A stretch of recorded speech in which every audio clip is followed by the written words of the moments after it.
Salut à tous, bienvenue dans cette nouvelle vidéo. J'ai installé il y a quelques temps des feux anti-brouillard sur le trafic lorsque j'avais rénové le pare-choc avant et on va enfin s'occuper de les alimenter pour pouvoir les allumer.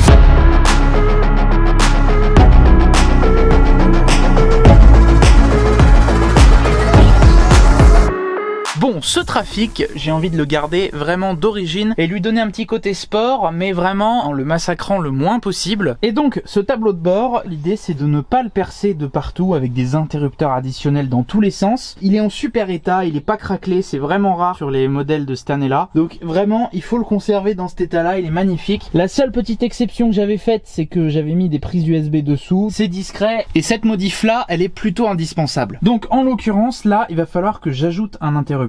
Il n'y a pas d'interrupteurs qui sont pas utilisés dans le trafic actuellement et j'ai envie de faire quelque chose de plutôt discret. Donc j'avais la solution de mettre un interrupteur dans le vide-poche, mais c'est un peu bête parce que ça reste un vide-poche. J'avais aussi la solution de mettre un interrupteur à cet endroit-là, il y a des ouvertures avec des petits caches, mais je trouve ça dommage aussi parce que les caches ils sont d'origine, ils sont vachement propres, ils sont pas abîmés et donc je pense que ça va être détonnant de mettre un interrupteur comme celui-là sur le tableau de bord visible, ça va être vraiment bizarre. Donc la solution que j'ai trouvée, c'est qu'aujourd'hui le cendrier il ne sert plus à rien du tout.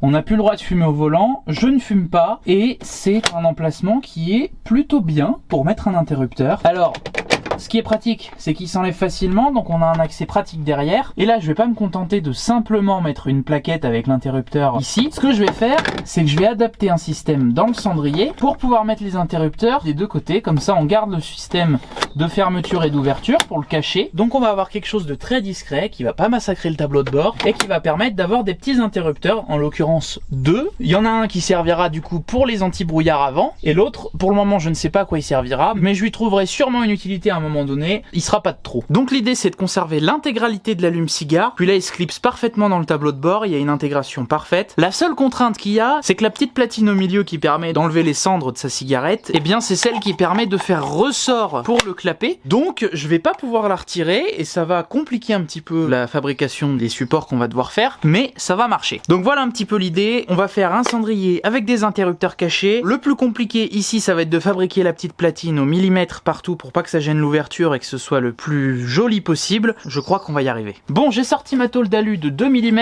Ce qu'il va falloir faire, c'est prendre les cotes pour faire déjà une pièce grossière de ce qu'il va falloir découper. Et puis après, eh ben, on pourra l'ajuster aux petits oignons. C'est parti.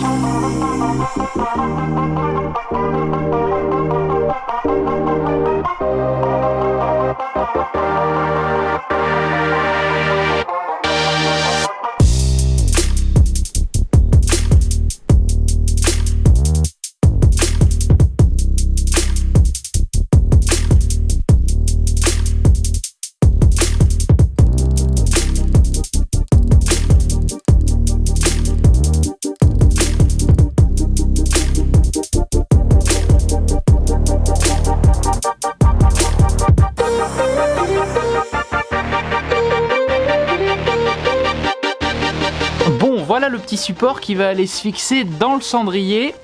Il y entre parfaitement. Toutes les coupes qui sont faites dans la plaquette, eh bien c'est pour que le couvercle il puisse s'ouvrir correctement et puis pouvoir l'insérer à l'intérieur. On peut également placer le ressort qui vient coulisser à l'intérieur. Donc on est pas mal. Et comme vous avez dû le remarquer, j'ai dû en refaire une autre plaquette. La première, l'aluminium est un peu dur et du coup avec la pliure qui est à plus de 90 degrés, eh ben elle s'est cassée. Voilà, j'en ai refait une en inox d'1 mm. C'est parfait, facile à travailler et ça, la bonne rigidité. Ce qu'il va donc maintenant falloir faire, c'est fixer cette platine dans le cendrier, comme ça je vais pouvoir l'ajuster, que tout fonctionne parfaitement. Je vais pour ça percer des trous par le dessous et mettre des inserts filetés sur cette platine et qui se visseront par ici dessous, et je pense que ce sera un bon moyen de le maintenir au bon endroit et puis de pouvoir le démonter en cas de besoin.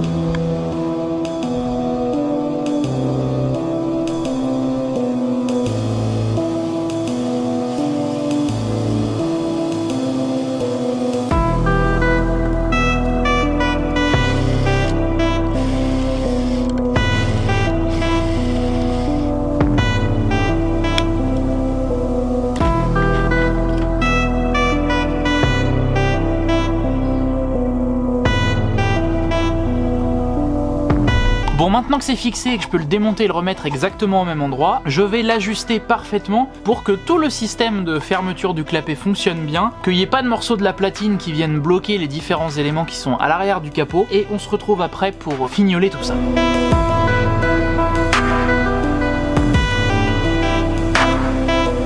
Ça y est, c'est adapté, ça tient impeccablement, le cendrier fonctionne comme à l'origine, il n'y a pas de problème, et la plaque du fond, elle est agrandie au maximum dans toutes les directions, donc ça va permettre de fixer 2 interrupteurs, un de chaque côté, et une petite lumière derrière le ressort au centre. C'est parti.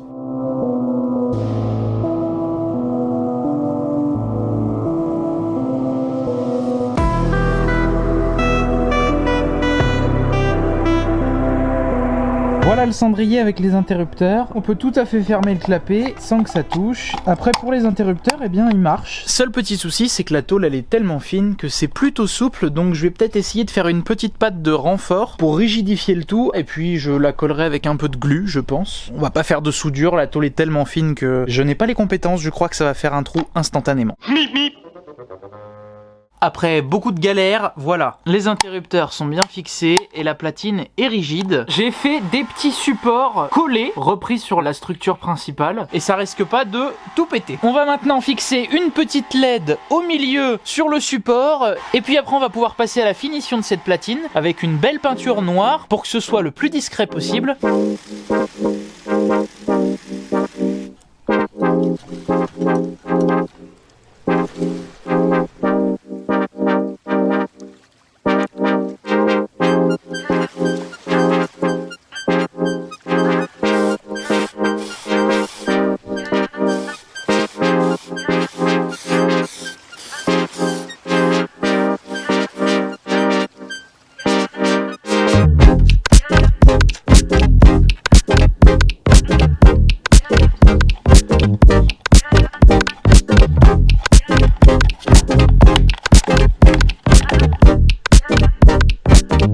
Ça y est, c'est fait, tout est adapté, les interrupteurs entrent parfaitement dedans, la petite lumière est bien placée, bien centrée, et donc, bah ça va venir prendre place juste là.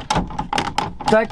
Donc bah voilà, c'est exactement ce que je voulais, c'est-à-dire que bah on n'a même pas attaqué le tableau de bord, il est impeccable, on le voit même pas, et quand on appuie là, et ben on se retrouve avec 2 interrupteurs. Là on le voit pas, mais comme il y a la petite LED derrière, quand elle sera allumée, et ben ça fera un petit effet sympa avec les petites lignes qui sont découpées dans la platine du cendrier. Je crois que on est pas mal. Donc maintenant que ça c'est fait, il va falloir passer à tout ce qui est branchement. Je pense que je vais repartir de la batterie, je vais pas passer par le faisceau d'origine, je vais me refabriquer un faisceau. J'ai récupéré toute une platine de fusibles sur une vieille bagnole, et je pense que je vais récupérer la partie où il y a tous les petits fusibles là classiques, 10 ampères, 20 ampères, 5 ampères, et je vais l'installer sur le trafic dans la B-moteur. Comme ça me permettra d'avoir une petite platine avec 6 fusibles. Du coup c'est parti, on attaque ça maintenant, on fabrique le faisceau.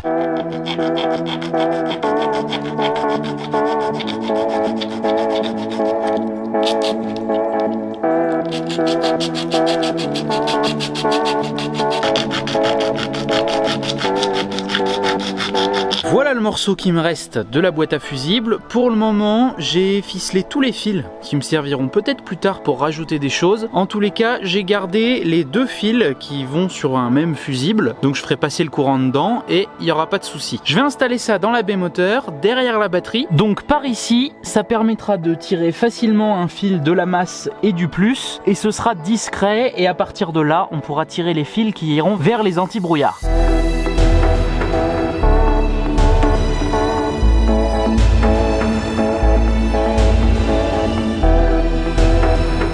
Le boîtier à fusible est fixé, et chose assez incroyable, il y a déjà une tige filetée soudée dans la tôle directement du trafic qui était inutilisée, et donc je me suis servi de ça pour fixer la petite patte. L'avantage c'est qu'ici devant il y a la batterie, donc ce sera un montage discret, et puis ça sera protégé des projections par la batterie justement. Donc maintenant on va passer à la partie un peu plus chiante, c'est-à-dire la fabrication de tout ce qui est faisceau. Je vais commencer par le plus, que je vais relier à la batterie puis au tableau de bord, donc il va falloir que je fasse bien circuler mes fils. Il y a aussi une petite adaptation à faire sur la batterie parce que c'est une tige de 10. Je n'ai pas de cosses qui sont assez grosses pour aller dedans. Enfin bon, il y a un petit peu de boulot. Je vais faire ça, je passe mes fils et on se retrouve après.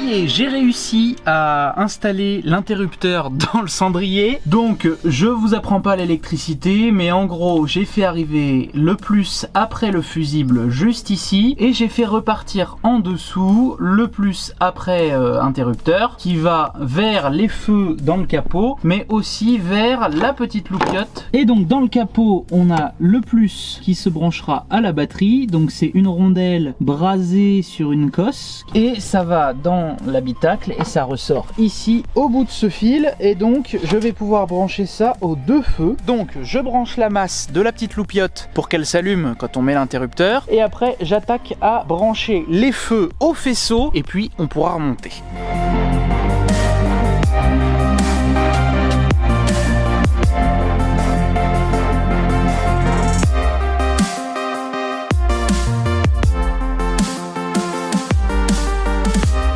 Tout est branché et tout fonctionne. C'est presque un miracle. Il y a eu plein de petites galères, les petites cosses à sertir. Là, c'est un enfer pas possible. Ils mettent le petit étain, la petite soudure. C'est infernal. Mais du coup, ça y est, ça marche et ça s'allume surtout. C'est le plus important. Bon, pour vous faire un rapide résumé du schéma électrique, on a le plus qui part d'ici, qui va dans le bornier à fusible juste là. Ça reva dans l'habitacle. Et lorsque ça ressort de l'habitacle, donc après l'interrupteur, ça passe ici dans cette petite gaine que je viens de finir. Ça passe sous la jupe ici, il y a une ramification qui part ici, une ramification pour l'eau de phare, et la masse je l'ai reprise à cet endroit là sur ce boulon, puisque était repris déjà la masse de la batterie, donc c'est parfait. J'ai refait repartir un petit fil qui passe également dans la gaine, et du même principe qui vient se brancher sur les feux. Dans l'habitacle on a donc l'interrupteur ici. Quand on le met en on, il y a la petite LED qui s'allume également pour faire témoin. Pour la LED j'ai repris une masse sur la pédale d'accélérateur comme j'avais déjà fait pour mon autoradio, et donc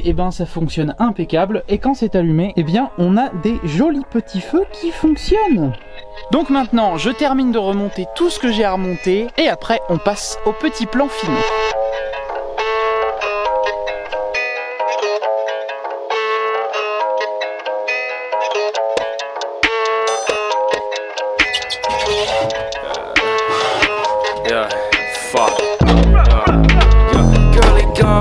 Like I'm dumb. She only love me for my car.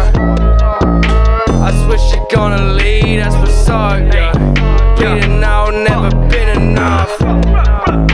My girlie gon' fuck me like I'm dumb.